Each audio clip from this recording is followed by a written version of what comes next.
Hi, everyone. I'm Justin Mickle, CEO and co-founder of NutriCompass, and also your host for 0 to 1. And so today we have a very special guest. He is CEO and co-founder of Demotu. Demotu is a super cool company where actually he'll explain it way better than me, but it kind of saves everyone a bunch of time when it comes to personal training, clinicians for physical therapy, and a whole bunch of other stuff. So without further doubt, please welcome Evan Ledahl. Ooh, Ledahl, close enough though, close Ledahl. enough. Yeah, Okay. it's all right. It's all right. No, only my wife ever is the only person that got it right on the first time, which is why I married her. So, anyways, yeah, appreciate you having me on. So, okay. Do you mind giving what was the origin story of Demo2? Like what is Demo2 for? Yeah, so I was a trainer for a long time, and when I first got into training, I really didn't want to sell. A lot of trainers don't want to sell. You mostly get into it to train, not to be a salesperson. But sales is just part of the industry, part of the job. So I then learned how to do movement assessments by eye, where you're putting people through a series of movements, squat, external rotation, whatever it might be, a series of movements, and then identifying issues where there's inefficiencies, and then using that to build better training programs and help them move better.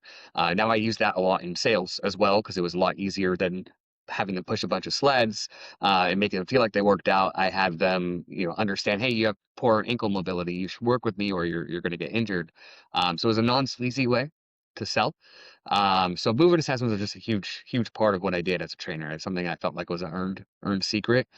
So as I was getting out of the industry, I taught myself how to code and became a software engineer and got really into computer vision. So couldn't get it out of my head of combining computer vision with movement assessments and realizing that a lot of motion capture was, you had to have a big dedicated room for $50,000. It wasn't very easy to do for a personal trainer. So that's kind of what it came out of, and we started building it, and then realized there were so many other inefficiencies and things that trainers needed help with. So we built a whole platform on top of it for managing clients, building workouts, and all that.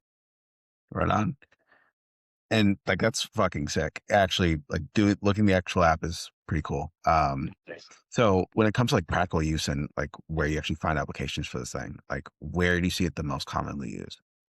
For gyms, the chains that we're working with are using it in the consultation, just kind of how I envisioned it of helping them sell. We have a whole consultation feature that also connects with like an InBody and gives the trainer a lot of recommendations on which package to sell to the client. So it's used a lot there. On the sports side, it's used a ton in injury prevention and return to sport.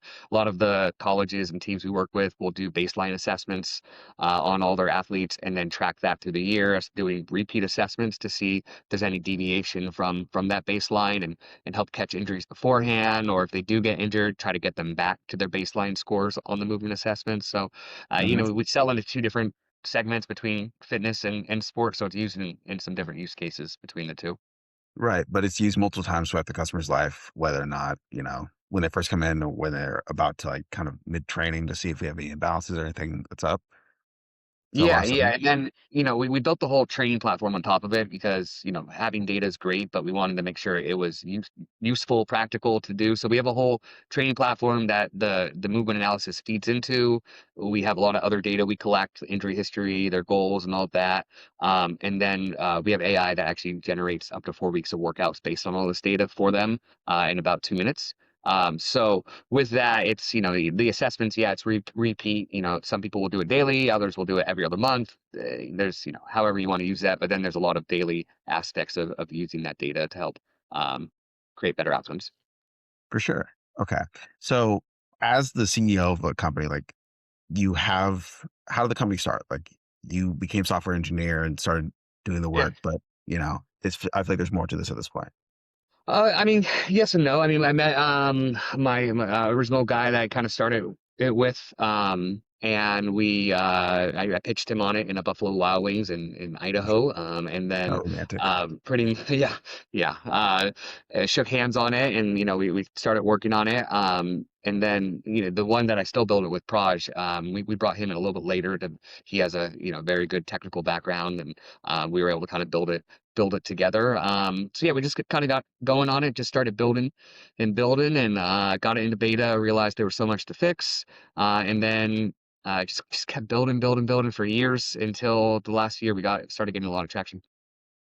Okay, so this is a good part. So traction, like, what do you mean by traction? Where are we at now? In actually, what does like first traction look like? What did first traction like? What was Well, that? for the first, like, we launched in early or launched in 2023. Mhm. And even by the end of 2023, we were barely bringing in anything and just trying to figure it out, trying to figure out the model that we use. And then by August, we were pretty much at the same thing. We'd get some sales, we'd have some churn, and just the product wasn't where it was. And that's when we kind of pivoted to the whole platform and that aspect of it and changed our financial model of not freemium, but actually just a free trial to paid service. And that's when things started building up a little bit, and we started getting more contracts in, and last year we've been growing by about 26% each month on average. So that's been pretty good. We've got a pretty big rollout with a gym chain that has global franchisees around the world that we're working on right now that should be hitting in a couple months as we rev up for it. So yeah, traction's been great. We got some cool logos under our belt now: the UFL, Penn State football, Iowa State athletics, and Gold's Gym is the chain that we work with that we love working with, and a few other chains that we're talking to. So yeah, it's traction's been good lately. Nice. So okay, you made the traction. Like getting to that point, like where you were at zero at one point, you're at one. Like what's the story there? So how long did it take you to build the software? You know, like to the point where Took you got it.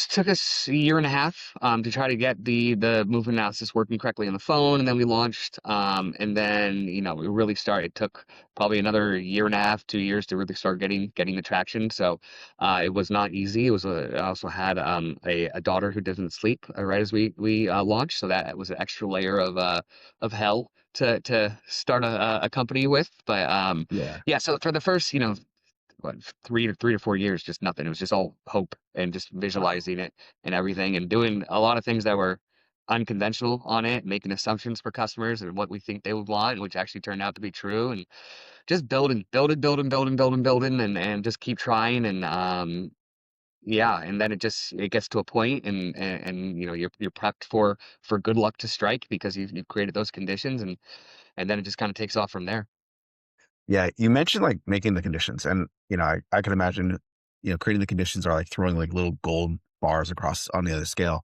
Um, like what were some of those things that you did to make those conditions happen?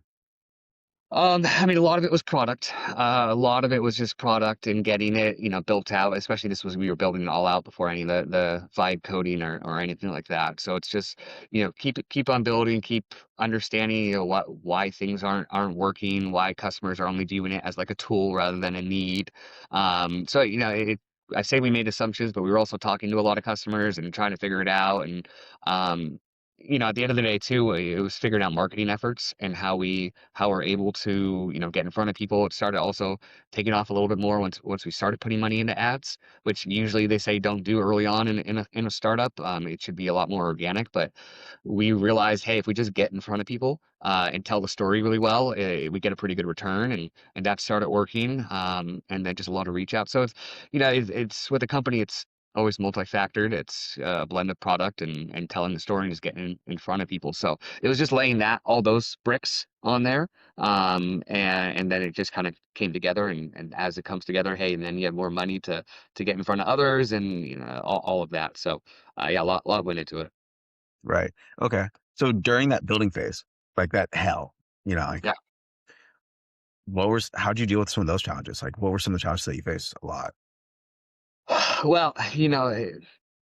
challenges. I mean, it sucks building for no return on it. It Mhm. also, trying to find the right people to build with is difficult. I've been lucky with Proj on being able to build that, but trying to figure out how you get people in to help. You give them a little equity, and then that doesn't really usually pan out very well. Things like that. If you want them to kind of help on that when you have no funds. So trying to figure that out. The other thing is too, we were always, because we were building so much, we were trying to find a third to really do the marketing and sales. Uh, but then we realized, hey, we're the ones building it. We know this market. We need to just take control of that. And when we did take control of that, finally, is when traction started as well. So, it's just kind of netting up and doing the stuff that you feel like is difficult to do. Yeah. Um, and really just keep building. I mean, we just kept building and kept building and kept building, just keeping on to that hope. And my wife would roll her eyes at me when I'd say like, "Oh, if we're not at a certain point in 3 months, we're gonna stop." And then we'd always get to we 3 months later, we'd actually reach some type of like hope kind of thing. And, Yeah. and then really the last time I said it was when we started putting money into ads and going off on a little tangent here, but started No, putting it's money into perfect. ads. This is Okay, good. we're giving this one last go, and then it was like, oh, we just had a ton of business coming. This is working, and then it just started snowballing from there. So that was actually the time I meant the most too, that Mhm. I was gonna stop, and then of course it just all starts taking off from there. There it So goes. So you're about to give up. Yeah. Do you yeah, think it's because you weren't outcome dependent? Like you were like, okay, look, it's going to happen whether I care or not. Like it's time to go. like to stop on it. Like to be willing to give it up if it doesn't work out. I think that's a I mean, huge we flip in our did. speed. So yeah, I mean, at first when I was saying it, I was just trying to put on like a cap to like, hey, we got to reach this, we got to move the company forward. I wanted urgency on it. Hmm. It did get to a point where it was like, okay, life is difficult with kids, and trying to, you want to be able to build a career for them and a life for them. So that kind of factored into it a little bit as well. But yeah, it got to a point where it was like, hey, it's been long enough. I fully believe in this. We gotta give it one last go and see if we can Hmm. do it. And yeah, within a month of doing that, we were like, okay, well, there goes that timeline, because now we're gonna stick with it. We saw it pretty quick, of just Nice. kind of getting into it. It's just, but getting to that point where it's like the belief is there or not there anymore, right? I mean, no, the It belief was seems. still there. So the Yeah. belief in the product and everything was still there. It was also just a, hey, can we figure out the business side? Can we get this into people's hands? Because the product we fully believed in, we knew it was, but we were also looking at it as like, hey, can we get this to be the story to be told? Can we get this to people actually to sign up and activate and use it and everything? And that's where the question was. It was more on the business side, Mhm. um, and that kind of goes back to finding being the one as the founder to actually take control of that, rather than delegating it to somebody that didn't build the product. Right on. So when it comes to like that customer activation, right? Getting the actual traction, what's your funnel like? How'd you build that? Yeah, and that's always a hurdle. Activation is always a tricky thing when it comes to product led. Now we do focus a lot on B2B sales, where Hmm. it is outreaches and demos and everything. So everybody that we were able to demo and show it activates, and it doesn't churn. It really is on the product led side. It's through a lot more of tutorials and hand holding and different guides as they go through it. And it also does also start in marketing. If you tell a better story there, along the funnel, then they get to your page, on Instagram, and you have good content there that tells the story, and then they get to your website. So clarity along the way. So when they do get to that app, they already know what they want to start with, and it helps the activation from there. It's good. So it's like, hey, if you're, like, okay, do you mind walking me through the customer's experience as if I was like a blind, personal trainer? Sure, and as they get to the app. Yeah, yeah. So like, do they get hit with an ad? The ad tells a good story. Okay, great. Then they go tell the Instagram. Then once they get the Instagram, they go to the website. Once they go to the website, they like purchase a Yeah, sign demo up and and then download. Yeah. okay, So then they cool. get in. We offer them on the first welcome huddle, different tutorials and best practices, and then there's this big, huge start assessment button right in the middle. So you click on that, and you can go through an assessment on a guest client. So it's already kind of ready for them to go. Because it's really just trying to show them as much value as possible. So even now we're putting in more tours where it's going to take you through an assessment, and then take you through generating workouts for that client and all that thing. Mhm. But currently it's just making it really easy to get into an assessment to see, how different our product is than others, and see that value right away. Right on. So when it comes to like value, I think that if I, as an entrepreneur now, I'm like, oh, value, like saves time, saves money, saves energy, like resources, Yeah. cool. Like what's value if you were a total newbie? Like what's the definition of value that you give them? I mean, just access to this data. First of all, movement assessments are a pain in the ass to do just by eye, whether you know how to do it or you don't. So just for the ones that don't know how to do it, they're able to access this data. For the ones that do, they're able to access it in 30 seconds rather than 20 minutes. Or per movement. It might be 2 minutes to do all the movements. You're able to get it really quickly and a lot more precise because we're able to look at all the different angles all at once and catch things that they might not see. So it's just getting them access to that data, and then that's what really kind of, hey, you're able to do it in quicker time. You're able to then build better programs. So it's just kind of starting out at that point to show them that, and then working them through the rest of the app to show, hey, and you get this value, but then there's a lot more that you could do with it and replace other apps that you have and all of that. Right on. Cool. So I have some questions here from people who are aspiring entrepreneurs, people who are aspiring business people. So Sure. we will start with the most grilling ones. Keystone to success. Like what is the thing that became your superpower? Um, just mastering things quickly. And that's the thing. It's just being able to learn something very quickly. I don't have fancy degrees, but I was able to learn biomechanics at a very, very high level. I was able to teach myself how to code. It's just the more you can learn, the more you can figure out and kind of up your skill set, kind of like a video game. You're just constantly doing things, get your character to have, better attributes across the way. The better you're going to be as an entrepreneur because you need to have your hands in marketing, you need to have your hands in sales and dev and all these things and even support. So I'd say being able to just learn quickly and master things is going to be the best thing for you. So would you say like a lot of your early struggles were because of that like resistance to like, okay, I just have to suck it up and learn everything? Well, I Um, mean, like marketing and sales. Yeah, I worked in sales at Yelp. I had done marketing previously. I'd actually done a lot of that. Even did support one time, so I kind of had a unique experience of actually doing a lot of these things. No, for me, it was more the fact that there was so much to build and so much on our roadmap that in order to build for the user, I had to give up something somewhere else. So you want to be able to count on other people, but doing that when you can't, go out and get great talent very easily without giving up, a big piece of your company and kind of making right. them more of a co-founder. At that point, that's when it gets a little bit trickier to do, and that's kind of why I wasn't resistant to doing it. It was more, where's the opportunity cost of where I'm putting my skill set at that point. That's fair. I feel like on like measuring out that opportunity cost is it's kind of like a double edged sword though, because sometimes we will use the restoration like, oh, this will take forever to learn. This will take forever. Like, how should I have to go out and do that? I won't do it. And like a year will go by and you're like, oh shit, I should have been doing the thing the entire Right. time. Is, how many times have you just like hit yourself in the head of like, oh, I should just do some obvious shit, I mean, yeah, constantly. I feel like that's just part of it. This is, entrepreneurship's just a nice little roller coaster kind of ride that you're on, and you're just kind of figuring things out and just moving past it. I don't get too sucked up in oh shoot, I should have done that, because even for the I don't even think I should have taken over marketing and sales earlier because I needed to get the product to a certain point. Like at the end Right. of the day, the product needed to be there to be sellable and have people not churn and everything like that. So I mean, most of the things that I did, I don't really regret. Even the features that we built, the like 99% of them that we made assumptions on are still used. And the 1% that aren't, it's like, well, I understand why I did it.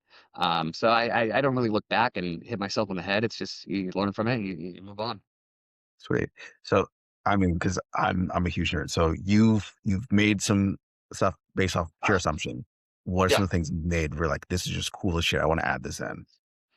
Oh God, what are some things? There are Jesus. Well, some, I mean, God, I can't even think. There's so many features that we just built. Like even just throwing in a leaderboard, figuring that people were going to be, what is it going to be, Competitive, uh, competitive. Thank you.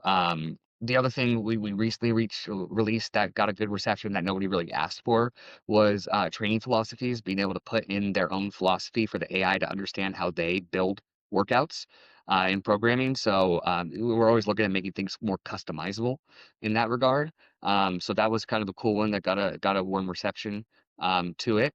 And then one of the things we built early on that people didn't really, would know was remote assessments, being able to send it to somebody else's phone, have them do the assessment, and the data comes back to you. It was a very early on assumption that has been a big winner for us on there. Right on. Cool. What was your biggest weakness? Like, what was your biggest weakness as an entrepreneur? Like, what is it? Um, tinkering, I guess, a little bit of tinkering and impatience, which Mm, can be good as an entrepreneur, of having that urgency, but then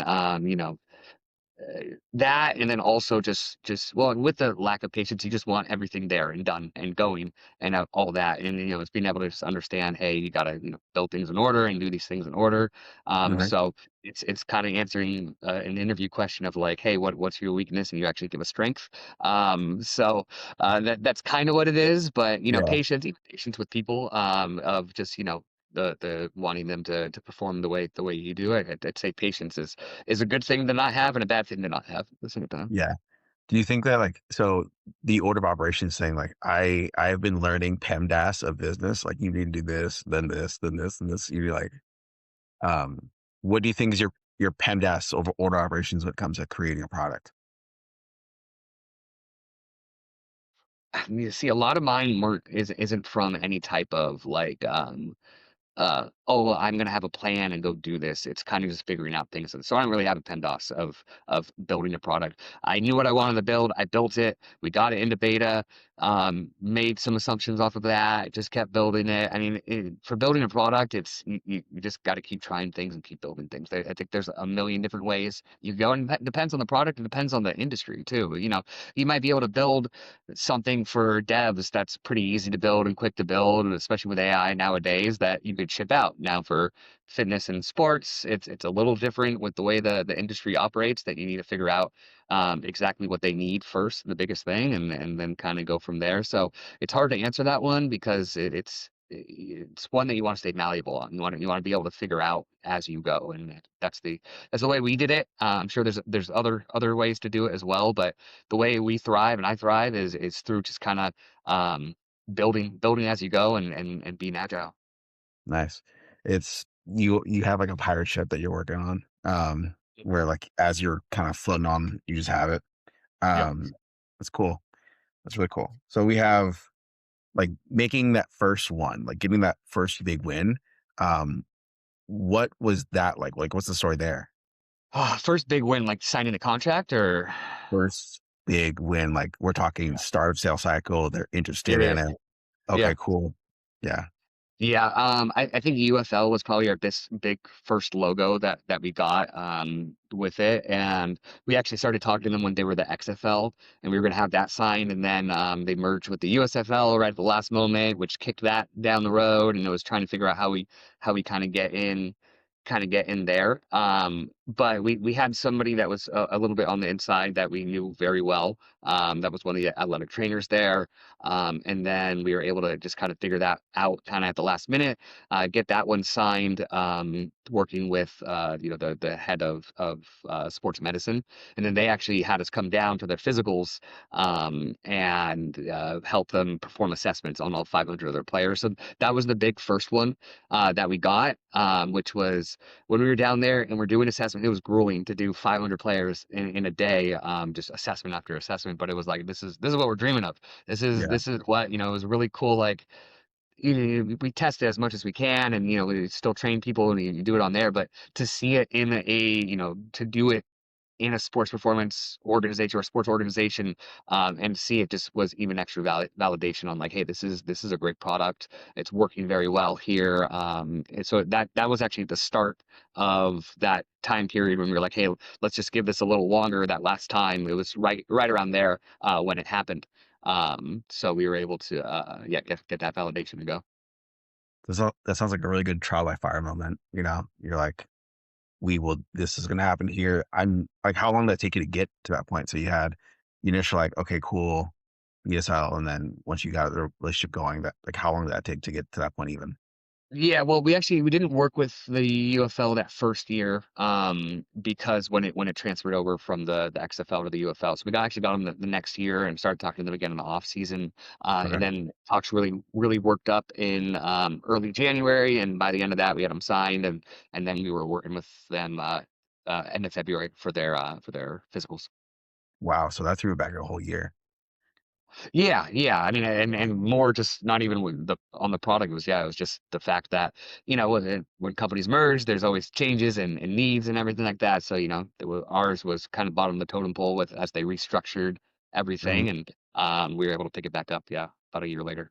That's awesome. So how like what was that keeping in touch process like? Did you just, hey, once a month or like hey every 6 months? Like what was that like? Yeah, I mean, for that, we we saw that there wasn't going to be the opportunity for the year, so we let the year kind of go by for the season. Touch them a little bit in the off season just to keep tabs. We had a good relationship with the athletic trainer that worked there, so we talked about other things and all that. So it was a little bit less of a cold approach. He was going to be the one that was going to try to get it because he was one of our biggest believers in the product. Mhm. So we kind of let him, talk a little bit more to them and present it to the new director of sports performance. A little bit less of a teachable way to it, but I guess the teachable thing, and one of the reasons why we've gotten a lot of our contracts is just the relationships. You build strong Yeah. relationships, you get champions within organizations, and you kind of let them run with it. It goes a lot better than the hey, just wanted to check in, how's everything going? That I hate doing follow ups. I'd rather just get a good strong relationship with Yeah. somebody. That seems to be the way that most companies have started selling, but we'll see like over time. That for sure seems to be like people selling Yeah, stuff. yeah, just build good relationships. That's cool. It's so fucking cool. So when it came to like building a relationship, was it, you had met him already in a like networking event or like how'd you guys meet? For Joe, he was actually one of our first beta testers that we didn't have a Sweet. relationship with, that we just built one over time. Hmm. Same thing with others that we've had at like Redline Athletics. Phil, well, we pitched one of their franchisees who brought us to corporate, and then we just have a strong relationship where we have a call every other week when we talk 5 minutes of business and 25 minutes of sports and other things. So each one you just try to approach and just try to figure out how you could just build a friendship. Don't make it all about the sale. Don't make it all about anything. It helps being from the industry and having that empathy of knowing what they're going through. Hmm.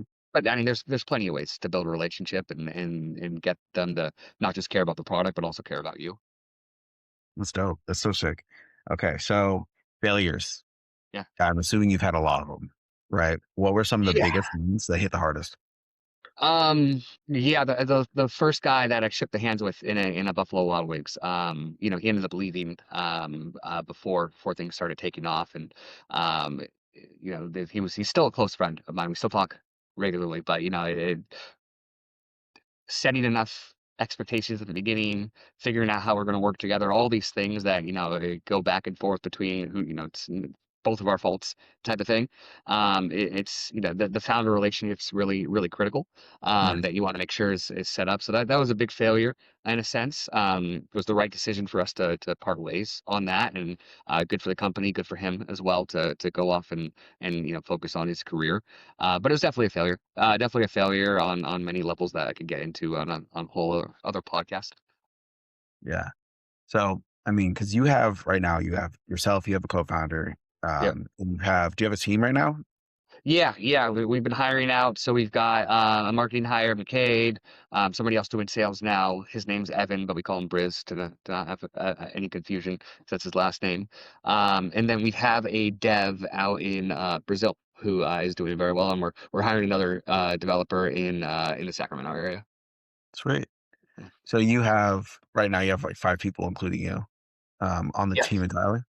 Mhm. Sweet. And they like the 3 came after you guys got your first big winner before. Yeah, we were a team of two until January. Okay. So we've been a team of two for quite some time. And then McCain and Briz just started like 3 weeks ago, and then he is our guy in Brazil that started early in January.